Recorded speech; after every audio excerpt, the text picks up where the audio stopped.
va se détacher un géant du nom de Goliath, qui fait environ 3 mètres, et qui va venir lancer un défi à l'armée d'Israël, qui va dire au roi Saül et à toute l'armée d'Israël, choisissez-vous un champion qui va m'affronter, et s'il me bat, nous les Philistins, nous serons vos esclaves. Mais si moi, Goliath, j'ai réussi à le vaincre, vous serez nos esclaves. Et la Bible dit, pendant 40 jours, Goliath viendra lancer ce défi-là au peuple israélite. Pendant ce temps, qu'est-ce qui se passe? À la fin des 40e jour, avant la fin des 40e jour, le papa de David, Isaïe, va dire à son fils David, tes grands frères sont allés se joindre au roi Saül pour mener la guerre. Alors voici de la nourriture, prends cette nourriture-là et envoie cela sur le champ de guerre comme provision pour aider l'armée israélite. Et David va obéir. Et David va se rendre sur le champ de bataille. Je vais te dire quelque chose. Il y a un temps pour toutes choses en ce qui concerne Dieu. Quand David était derrière la bergerie, il marchait dans l'obéissance avec Dieu. David avait déjà l'onction, il était oint. Et il marchait dans la bergerie avec Dieu. Il marchait selon l'obéissance à Dieu. Et quand son papa va lui dire, prends ces choses-là, envoie ça à tes frères, David ne va pas refuser. Je veux dire à quelqu'un, souvent quand nous désobéissons à Dieu ou à un parent, on peut rater beaucoup d'opportunités. On peut rater beaucoup de bénédictions. Et donc David va obéir. Et il va, qu'est-ce qu'il fait? Il dépose, il arrive sur le champ de bataille et il voit toutes les armées en mouvement. Il va donc, il dépose la provision chez le gardien des provisions et il se rend pour voir qu'est-ce qui se passe, quelle est cette agitation. Et il voit un géant qui se déplace là-bas, qui vient, qui menace l'armée israélite, qui dit, vous n'êtes pas garçon, il n'y a personne pour pouvoir changer votre situation. Je suis Goliath, je suis le géant des Philistins, je peux vous battre. Donnez-moi un champion. Et David voit que toute l'armée israélite est en fuite. Les gens ne peuvent pas réagir. Les gens sont comme tétanisés. Les gens sont comme tétanisés, ne peuvent pas réagir. Et donc David voit cette situation-là, David est choqué. Parce qu'il ne comprend pas que Israël, qui est l'armée de Dieu, soit dans cet état-là. Soit dans cet état-là. Je vais dire à quelqu'un, s'il y a une situation qui te paraît bizarre, tu es arrivé quelque part, ou bien tu es né dans une famille. Quand tu es arrivé, puis tu as appris que la famille était riche avant, mais quand tu es arrivé, tu découvres que c'est la pauvreté. Ce n'est pas un hasard. C'est toi que Dieu attendait pour changer la condition de la famille. C'est toi que Dieu attendait pour produire un miracle dans la famille. C'est toi que Dieu attendait pour relever le défi de difficulté qui est dans la famille. Est-ce que quelqu'un me comprend? Et donc David voit la situation, David est choqué. Et David se renseigne. Mais qu'est-ce qui se passe? On lui dit, voilà un géant qui est venu lancer un défi. Celui qui réussira le battre, le roi va enrichir sa famille, sa maison et il sera exempté des impôts. David dit, mais c'est un petit problème. Je suis capable de le vaincre. Je suis capable de le battre. C'est un incirconcis. Ça veut dire qu'on est un circoncis. Un incirconcis, c'est celui, voilà, vous-même vous savez. Et donc, David s'appuie sur la ligne de la circoncision déjà pour déclarer qu'il est capable de le vaincre. Et on donne l'information au roi Saül. On lui dit, mais voilà quelqu'un qui veut relever le défi. C'est un jeu de rien du tout, il s'appelle David. On l'amène devant Saül. Saül dit, mais tu es trop jeune. Mais ce homme Goliath là, c'est un homme de guerre. Ça m'a fait rire. C'est un homme de guerre. Goliath, c'est un homme de guerre depuis son enfance. Et ensuite, les grands détails, tout, etc., etc. David dit, mais tranquillisez-vous. Quand j'étais derrière la bergerie de mon père, quand je suivais les animaux de mon père, lorsqu'un lion venait et puis emportait une bête, je frappais le lion. Ça ne veut pas dire qu'il allait donner un coup de poing. Il prenait sa fronde et puis frappait le lion. Et lorsque l'animal était touché, il allait et puis il achevait l'animal. David était en train de dire au roi Saül, lion, le lion qui est craint par les hommes, le lion qui est considéré comme le roi de la forêt, j'ai pu le vaincre. Et en plus du lion, par moment des ours venaient pour essayer d'emporter une brebis. Je faisais la même chose, je frappais l'ours et puis j'allais arracher l'animal dans sa gueule. David est en train de dire à Saül, j'ai vaincu le roi de la forêt. J'ai vaincu l'ours qui est considéré comme le roi des montagnes, des hauteurs. Je l'ai vaincu. Ce n'est pas ce géant Goliath qui représente le roi, un roi de la terre que je ne pourrais pas vaincre. Et la Bible dit Saül va habiller donc David de son armure. David ne pourra pas supporter, il va rejeter. Bien aimé, pour arriver au mystère de la pierre de David, je veux d'abord m'attarder sur quelque chose. Ma Bible dit, David va rejeter le vêtement de Saül et il va aller lui-même dans le torrent. Choisit 5 pierres dans le torrent qu'il va mettre dans sa gibecière de berger. Je parle des mystères, n'est-ce pas? Et avant d'arriver sur les pierres, on va commencer par le vêtement même de David. David habillé comme un berger.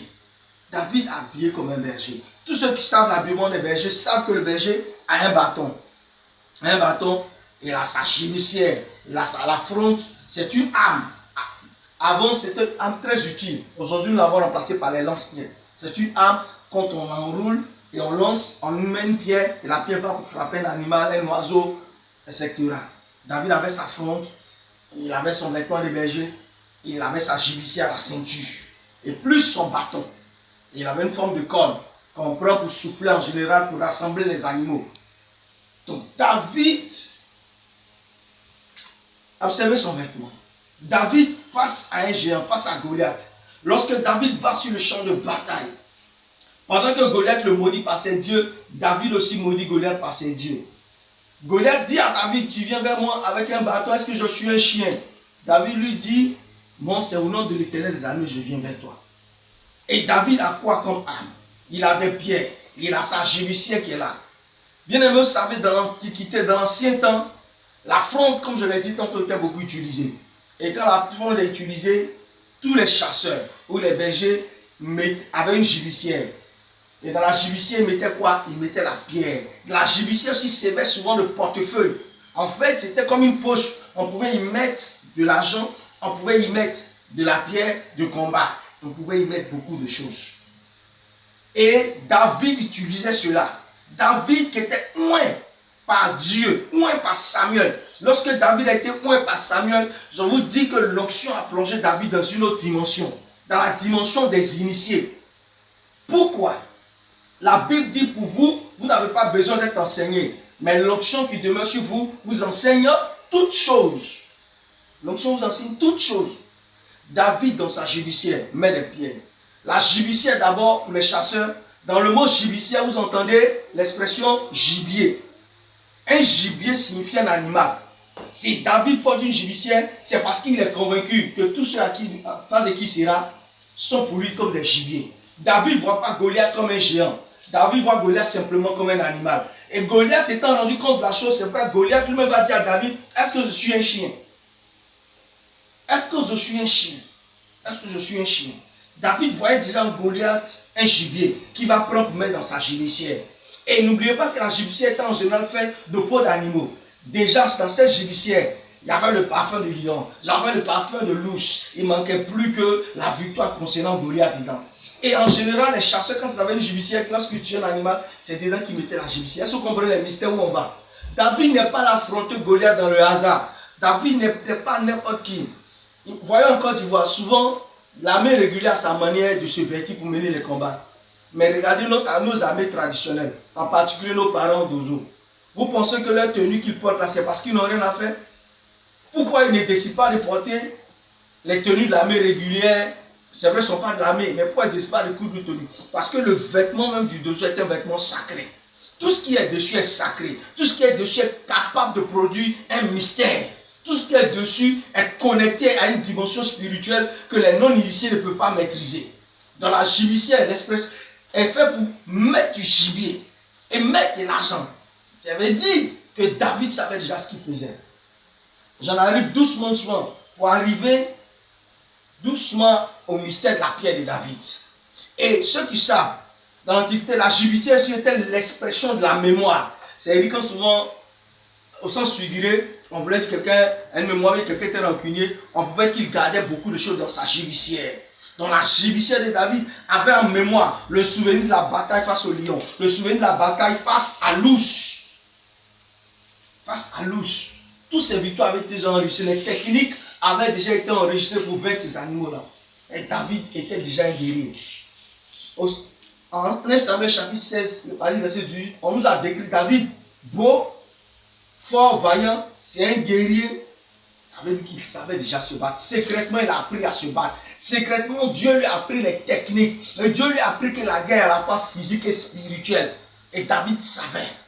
C'est pourquoi lorsqu'il va déjà pour affronter Goliath, il déclare que Goliath était un incirconcis. Parce qu'il sait que Dieu a tissé l'alliance avec les circoncis. Donc déjà, il peut avoir la victoire. Mais il ne s'arrête pas. Parce que c'est ce qu'on nous a prêché. Que celui qui est circoncis, qui est dans l'alliance, va toujours vaincre celui qui n'est pas circoncis. Mais si c'était vrai, pourquoi Saül et Israël ont fui?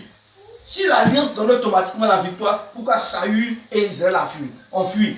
Saül et Israël ont fui parce que c'est vrai, ils sont dans la télévision, mais on nous parle de l'alliance. Que l'alliance ne peut être brisée. C'est vrai. Mais dans l'alliance, il y a les réalités de l'alliance. Et David a compris qu'au-delà de l'alliance, il y a certains mystères que Dieu lui a révélés, que lui connaît.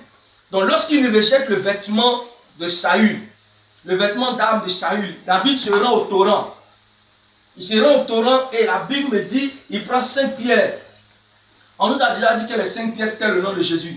Je ne dis pas que c'est faux ou c'est vrai. Mais ce que je sais, c'est que David est entré, il allait dans le torrent et il a pris 5 pierres. Il a enlevé le vêtement de Saül, le vêtement de devissant de péché, et il allait lui-même, il s'est retiré un tout petit peu et il allait prendre dans le torrent 5 pierres. Ça veut dire quoi? Il est sorti du champ de bataille ordinaire et il s'est retiré. Le torrent, qui est l'eau, est le symbole du Saint-Esprit. David est allé pour recevoir des secrets, des mystères. Quand il s'est retiré de cette atmosphère-là, il a reçu une orientation divine. Il a compris que pour ce combat-là, il fallait qu'il aille prendre de nouvelles pierres. Il allait prendre de nouvelles pierres et il allait au torrent. Le torrent, qui est l'eau, qui est le symbole du Saint-Esprit, et il va prendre 5 pierres qu'il va mettre dans sa gélissière avant d'aller au combat. Avant d'aller au combat. Et avec ces 5 pierres dans sa gélissière, quand David arrive sur le terrain de combat, il n'utilisera qu'une seule pierre. Alors si c'était les 5 noms de l'aide de Jésus, c'est que le juste a suffi. Ce n'est pas mauvais. Mais ce n'est pas cela que je veux m'attarder. Ce que je veux vous faire comprendre, je veux faire comprendre, je l'ai dit tantôt, le mystère de la pierre. Ce que David a compris que tu n'as pas compris. Ce que les anciens hommes de guerre ont compris que tu n'as pas compris. On va prendre nos Bibles. On va commencer à parcourir un peu nos Bibles. On va commencer à parcourir un peu nos Bibles pour que vous compreniez beaucoup de choses. On va prendre Nombre 35.